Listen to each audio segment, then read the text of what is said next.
Good morning. We also get questions about my water is too soft or it's too slippery.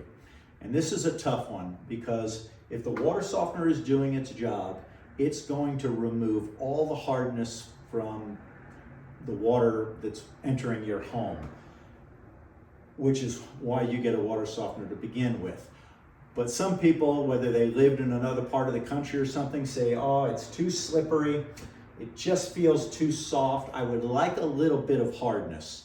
And that is very tricky. A lot of companies have tried all kinds of different devices to slip some hard water through. We have come up with a very easy way of doing it. And we've done it on quite a few customers' houses when they ask for it. On the back of the bypass, we end up installing two valves. And what this will do is, this will basically short circuit water coming in, going through the water softener and coming out. We're gonna let a little bit of hard water slip into the soft water going inside the house. So these valves are adjustable. So you could let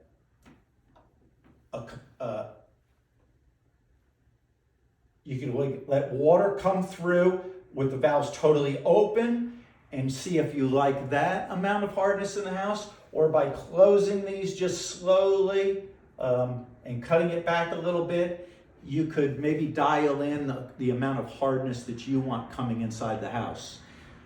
But by doing this also, if you're letting some hard water come inside the house, you might notice some spotting on some things. The shower door might get some hard water spots on it and things like that.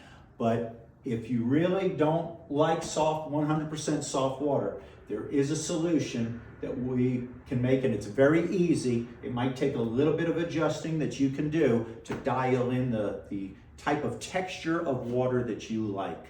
So we've had a few questions on that. We thought we'd cover it this morning.